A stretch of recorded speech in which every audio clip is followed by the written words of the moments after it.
Hey guys, welcome back from the flight test. I'm Justin Davis from Drone Camps RC, and check out what we have here today. I have the Carbon 210. It looks very similar to the Tosto, T-O-V-S-T-O, or Walkera 210 racer that has been out this year and part of last year, or late last year. So Redcat is a new company. They are trying to sort of make this better for you guys and I guess a better value, because you get a pretty awesome case with this one. It opens up to store the quad and the transmitter in there, and some of your accessories, your charger and everything goes in here. I'll show you that a little more in just a bit. Also comes with keys so you can lock it. That's also kind of cool. But other than additional stickers and things like that that you get with this quad, what makes this one important and what makes it special compared to other quads out there? Number one is the fact that you didn't have to build this one. This one's great for people who just don't want to take the time or don't have the time to build something themselves, but you want a lot of the features that a lot of other racers have. This one's kind of cool because it already pretty much has everything you'd want on there. It has Cleanflight, it's tunable, it has a USB port on one of these sides for logging straight into Cleanflight, and you can change up your PID settings. You can make the rates higher or lower depending on what you want. If you want a smoother, more stable flyer, you can turn the rates down. If you want it to be more aggressive and flip tighter and faster, you can turn the rates up. It also has 5.8 system on here already built in, and it did come with this antenna, but you know, I thought the transmission on this antenna wasn't that great, so I took that one off there and put my own Fat Shark on here, and that upgrades the video system a lot. You can put that RP-SMA connector on here. I just actually added my own little right turn connector right here and have it come in straight up the back with a little zip tie on the back. Now, some of the great things about this quad, I think, number one, this quad has OSD on it, and that's great for a ready to fly quad. Inside this box, everything I needed to fly this was already there. The radio's already set up, the modes are all set up in Cleanflight for you, so you don't have to have a computer to fly this one, which is great. You can just pretty much plug this one in, arm it, and fly in Horizon mode and Acro mode. So Acro mode is already programmed on here, so if you want an Acro trainer, this is awesome. Now, the coolest thing about this too is the fact that it does have OSD, and if you're new to this, OSD is simply on-screen display, which allows you to see telemetry for your battery, and it tells you how much voltage you're currently at on your current battery during your flight, which is great. And usually that is down at the bottom left or right of the screen. Very important, because you don't want to overfly this battery down to like 10 or 9 volts. You'll start to damage this battery if you do that. I usually come in and land right when I hit about 11 volts. Some people say you can go lower, but it's usually safe to land around what the battery is rated at. This one happens to be a 3S 11.1 volt 25C, and you probably get 4 to 5 minutes flight time if you're cruising with this, and it fits underneath this canopy, which is kind of cool. It has 2 little grommets in the back, pops off to reveal the cool Redcat branding strap on here. And this is nice for beginners too, because when you crash, this protects your battery inside this cage. You have it inside a carbon cage, and a lot of people like that. Just plugs into this XT60 back here. Very standard for FPV racers to have this type of connector. This yellow connector is pretty much what everybody uses. And now, right now, I have the radio off, so it's going to, whoops, almost powered up on me. So another tip for you new guys, always take your props off inside the house or on the bench if you're going to do any work whatsoever. You did see that one spool up for a second, but it has built-in LEDs on the back, and it looks like right now I have a blinking LED set up here, mainly because I'm not armed and not ready for takeoff. Now, not only can you fly this one 3S, you can also fly a 4S battery on here, because this one has 30 amp ESCs, and they're also BL Heli, which is great because you can program them.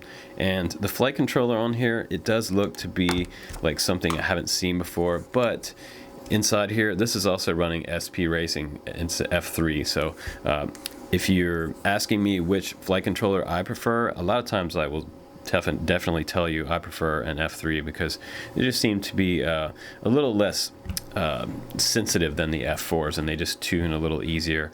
And a lot of times, right out of Cleanflight and Betaflight, they just fly a lot better. Now right here, you're looking at the left side of the quad, and this is the rear. You're looking at the video transmission system here, and you see this antenna coming out right here. And like I said, you can change this out to whatever antenna you want. If you want to put a different clover leaf on here and replace that stick antenna, I would definitely recommend doing that. And up inside here, you can see a variety of dip switches, and you can change up to 48 channels and 5 different bands on here. Why is that important? If you're racing with other people, you definitely don't want to cross over someone else's channel, so coordinate with somebody else and change this to get as far away from their channel as possible. So I would like to see an LED on here for a numeric LED display to let us know the band and the channel on the future version of this. But for now, this is the way it is. Dip switches, and you have a guide over here that actually tells you 1 through 8 on each band right here, and also what frequency you're on. You can say 5825, and you can get with the race coordinator and let them know what channel you're on if you're going to race multi-GP. Now, you do have 25 milliwatts set up on this, and that's kind of a close-in video transmission setup. If you remove this, there's a little hole right here. And there's actually a little dongle that goes in there. If you take a pair of tweezers, needle nose tweezers, and you pull that dongle out, all of a sudden you're transmitting on 200, which is way better, and that's what's going to give you the best signal back to your goggles. Now, one other cool thing about this quad is it does have built-in recessed LEDs inside this little frame right here, so everything is well protected. Even the ESCs, the 30 amp ESCs, have ESC shrouds over top of them, and you have motor bumper guards here, so if you do hit, you're not going to damage your motor bell, most likely. And you also have your camera, which is tiltable in here from horizontal all the way up to probably about say 35 degrees maybe. And in the back you also have shrouded VTX system. XT60 is kind of embedded in here, and then you have more motor guards back here, and you actually have kind of decent little landing gear. I did come down hard on these a few times, and they're actually quite rough and quite durable. So I have my caliper here. Let's look at this frame. This is 3K carbon fiber, and the arms, it's nice that the arms are replaceable. I was getting like 3.0 here on this arm. So these are 3 mil. This bottom plate was 2 mil, pretty sure. Right on the money, 2 mil there. And I believe the side walls were actually 1.5. Yeah, so 1.5 on the sidewalls. Not super thick on the sidewalls. They probably go 2 mil on those, but these probably are not going to break unless you crash into concrete. Let's go ahead and talk about this transmitter. This is running on 2.4, which is pretty standard these days. You're probably not going to be flying infrared on something like a race quad or anything less than 2.4. It works pretty simply. It only has a few features on here. So it's set up in mode 2, which is throttle on the left. You have your throttle lock and unlock right there. So after you turn your transmitter on, you have a little green light there, and it'll start flashing red if you get low on your batteries. It takes 4 AA's in the back of this. Now it does have some sort of built-in antenna. I don't see anything sticking out. It looks like it might have been here, but it also has buttons on the very top right here, and those don't really do anything. We have a play and a stop button right there. If we had some sort of DVR on board, it'd probably work. Might have been a previous model on this original casting. They have other things closed up here, but on the right hand side, this is your mode switch. 1, 2, and 3. Beginner, advanced, and professional would be Acro mode. I believe they also have Horizon on both of these modes right here instead of stability, but Horizon's nice for beginners too, because if you push the stick to the maximum point, you're going to do a flip, which is kind of cool because it starts to train you for flips, but it goes back to stable after you do your flip, so it gives you a little bit of help.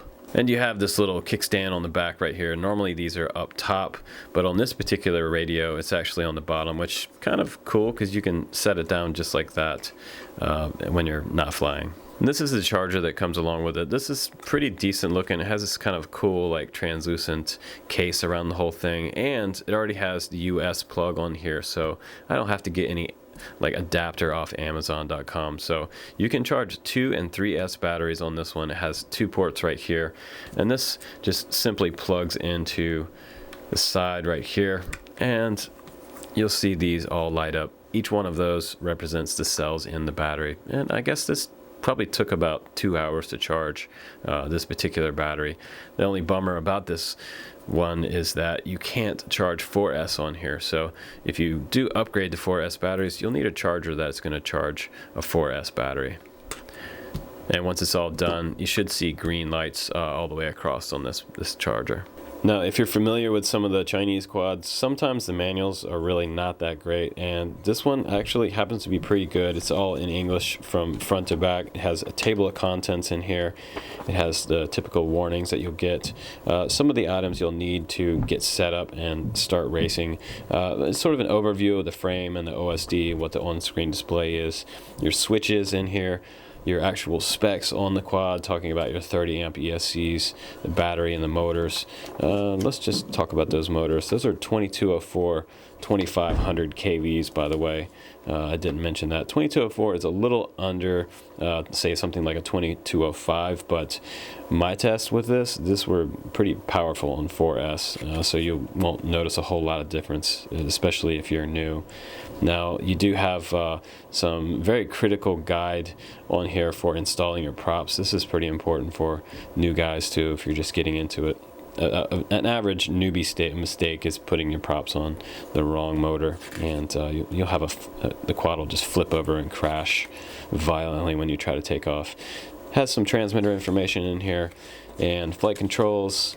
You have additional information on your OSD and what flight mode you're in, battery level on the left hand side, and your time flying on the right hand side. And you also have VTX settings in here. This is a huge library of 25 milliwatt on this side, 200 on this side. And then in the very back, they have some Cleanflight tips. And you have some flight controller tips on how to work inside Cleanflight as well. More stuff there. Charger specs. And you have your parts listings back here. So pretty much everything's inside this manual. Not bad. And they have their website on there, Redcat Racing. So some of the other stuff you get with the Redcat is an extra set of props, which is awesome. You're going to need those. And you get some extra harnesses in here for different types of receivers. If you wanted to add another radio and bind that up to this quad, you can do that. So that's pretty cool. It looks like a PWM and sort of PPM. Let's see if there's an S-Bus one in here as well.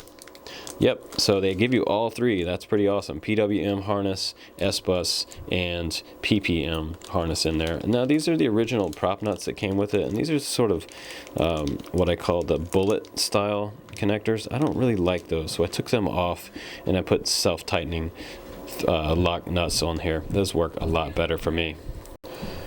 And you also get a screwdriver, which is pretty standard. Most of these kits come with screwdriver, and this one's actually pretty substantial, not so little cheapy one. And you get keys to your box, so you can lock up your box to keep people out of your box, which is pretty nice at the field if you fly with a lot of people. And last but not least, Redcat gives you a ton of stickers. Look at all the stickers, all these Redcat logo stickers. You get numbers here to put a number on the side of your quad if you want to. I used the red stickers there on the side, and I put the Carbon 210 and a Redcat sticker on the top, and these silver stickers I did all myself. It also has a set of silver here over on this side. And you can go green here, blue, red, and some more green and silver up here. But pretty nice to give you all these options for stickers to kind of customize your canopy. So I was just about to show you guys this case, which is great, but I just had a serious problem with this quad. I was taking the motor nut off, and guess what? Broke completely off the motor. The entire stem broke off the motor when I was using a standard wrench. Now, however, I did have these lock nut style nuts on here, so I can't totally fault Redcat for that, but I've never actually seen motor stems break off. They are hollow inside to save a little bit of weight, I can see right here, but that is definitely a fault. I'm going to call that a con, because I've never actually had that happen before, and these nuts are pretty standard in the industry for FPV racing. So that's a super bummer. Now I'm kind of scared to take the rest of these nuts off here because I'm afraid I'm going to break all these motor stems. So that kind of sucks. And so I'm not going to take those props off. There it is, sitting in the box, just like that. Kind of a bummer. And let's see how the transmitter fits in there. If you use those other nuts, it'll probably be just fine. You won't do what I did, and it won't break the motor stem off, because those other bullet style connectors are actually really light aluminum, and they should you shouldn't have any problem. But that's how everything fits in there. This would obviously go all the way down, and you can close the top. Let's give a final opinion on this as far as flying characteristics. It flies awesome. You'll like the way it flies. It's really easy to set up. Charge a battery, plug it in, and go fly. Very simple. Just get out there and do your thing. But I'm kind of bummed about this. Kind of sucks. So, yeah. All right. So anyway, guys, thanks again for watching this review. I'm Justin Davis. I'll see you guys on the next one.